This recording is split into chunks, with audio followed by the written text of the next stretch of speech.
আজকের গল্প ভূতডাঙার কবিরাজ মশাই। বশিরগঞ্জ গ্রামের ঠিক 2 গ্রাম পরে ফতেলপুর গ্রাম। এই গ্রামেরই কবিরাজ মশাই শশীনাথ বাবু।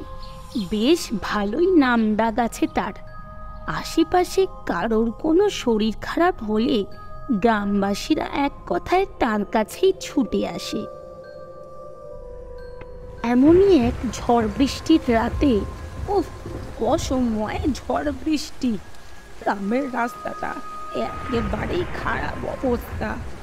ওদিকে আম গাছের যতটুকু মুকুল এসেছিল তাও মনে হয়ে চলে যাবার জোগাড়। কি হারে বাইরে বিদ্যুৎ চমকাচ্ছে, ঘরের ভেতর থেকে কেঁপে কেঁপে উঠছে। ঠিক এমন সময় এক দরজায় কড়া নাড়ার শব্দ। এই ঝড় বৃষ্টির মধ্যে আবার এলো। কবিরাজ মশাই, ও কবিরাজ মশাই, বাড়ি আছেন? এখন আবার এই ঝড় বৃষ্টির মধ্যে কে এলো? আমি বড় বিপদে পড়ে এসেছি কবিরাজ মশাই, দরজা খুলুন। ও কি যে করি! এই ভেবে শশীনাথবাবু এগিয়ে গেলেন দরজা খুলতে। দরজা খুলতেই তিনি দেখতে পেলেন মাথায় গামছা বাঁধা, পরনে ধুতি। এ তুমি, আমাকে বাঁচান কবিরাজ মশাই, আমার বউয়ের শরীরটা বড্ড খারাপ। এই বলে লোকটা কবিরাজ মশাইয়ের পাখানা জড়িয়ে ধরে কাঁদতে থাকলেন। তৎক্ষণাৎ কবিরাজ মশাই অনুভব করলেন তার হাত দুটো বরফের মতো শীতল। আরে কোয়ারো কি, বাঁচারো, কি হয়েছে? আমার বউটার বড় বিপদ, আপনি পারেন আমার বউরে বাঁচাতে। কিন্তু এই ঝড় বৃষ্টির রাতে আমার বাড়ি ভূতনাথপুর গ্রামে, নদীর ছিয়া পার করলেই আমার বাড়ি কবিরাজ মশাই। সবই তো বুঝলেন, কিন্তু এই ঝড় বৃষ্টিতে যাবো কিভাবে? আমি আপনাকে আমার নৌকা করে নিয়ে যাব। শশীনাথবাবু ঘর থেকে একটা ছাতা নিয়ে বেরিয়ে পড়ল। চারিদিকে খুটখুটে অন্ধকার আর অঝরে বৃষ্টি পড়ছে। এত রাতে যাওয়াটা কি ঠিক হচ্ছে আমার? কি ভাবছেন কবিরাজ মশাই? আরে এত অন্ধকার তো কিছুই দেখা যাচ্ছে না। একটু কষ্টে করুন কবিরাজ মশাই, আমি আপনাকে আমার নৌকা করে নিয়ে যাব। তারপর কবিরাজ মশাই নৌকায় উঠে বসলেন। বৃষ্টি তখনও থামেনি।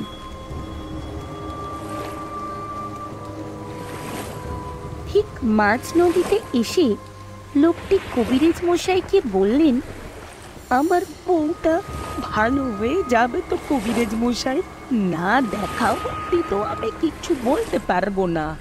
তারপর আবার খানিকক্ষণ চুপচাপ। একভাবে বসে থাকতে থাকতে কবিরাজ মশাই সামান্য নিদ্রামগ্ন হয়েছে। কিছুক্ষণ পর তিনি চোখ খুলে দেখলেন তিনি এখনো মাঝ নদীতেই আছেন। কি হলো মাঝি, আর কতক্ষণ লাগবে? কিন্তু কোনো উত্তর মিলল না। কি, কিছু বলো। ঠিক এমন সময় এক বিদ্যুতের ঝলকানি, আর কবিরাজ বাবু দেখতে পেলেন নৌকার দাঁড় কে টানছে। কোনো মাঝি নেই, দাঁড় একা একাই টেনে চলেছে নিজের মতো। কবিরাজ মশাই ভয়ে চিৎকার করে উঠলেন। এই ঝড় বৃষ্টিতে কেউ কোথাও নেই, কিভাবে সম্ভব?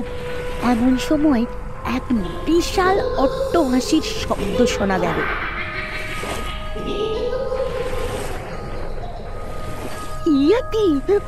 ওখানে কে তুমি?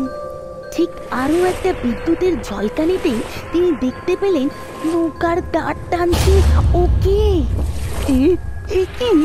আমি একে দেখছি। কে রে, চিনতে পারলি না? কে তুমি? আমি রামু। মনে পড়ে?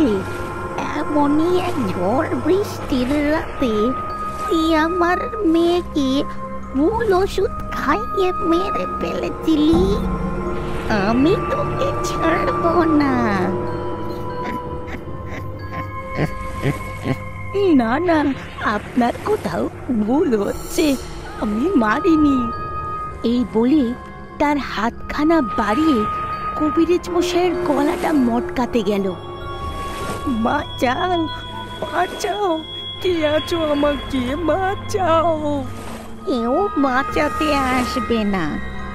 সাঁড়াশির চাপের মতো চাপ দিয়ে তার নিঃশ্বাস বন্ধ হওয়ার জোগাড়। এমন সময় তাকে ছিটকে জলে ফেলে দিল। আর তারপর সে নৌকার মাঝ নদীতে কোথায় মিলিয়ে গেল। এদিকে কবিরাজ মশাই হাত পা চালিয়ে তখন প্রাণপণে বাঁচার চেষ্টা করছে। এমন সময় নদীর পাড় থেকে এক নৌকা ভেসে আসতে দেখলেন তিনি। ধরে ওটা কি? কেউ একজন ডুবে যাচ্ছে মনে হচ্ছে। এই কি কবিরাজ মশাই, আপনার এই অবস্থা কি করে হলো? ওটা আসুন, আমার আমার হাতটা শক্ত করে ধরুন। কবিরাজ মশাই একে একে সব কথা তাকে খুলে বললেন। আপনি রামুর নৌকায় উঠেছিলেন, সে তো গত 3 বছর হলো মারা গেছে। ওটা মারা যেতে ও আত্মহত্যা করে এই নদীতেই।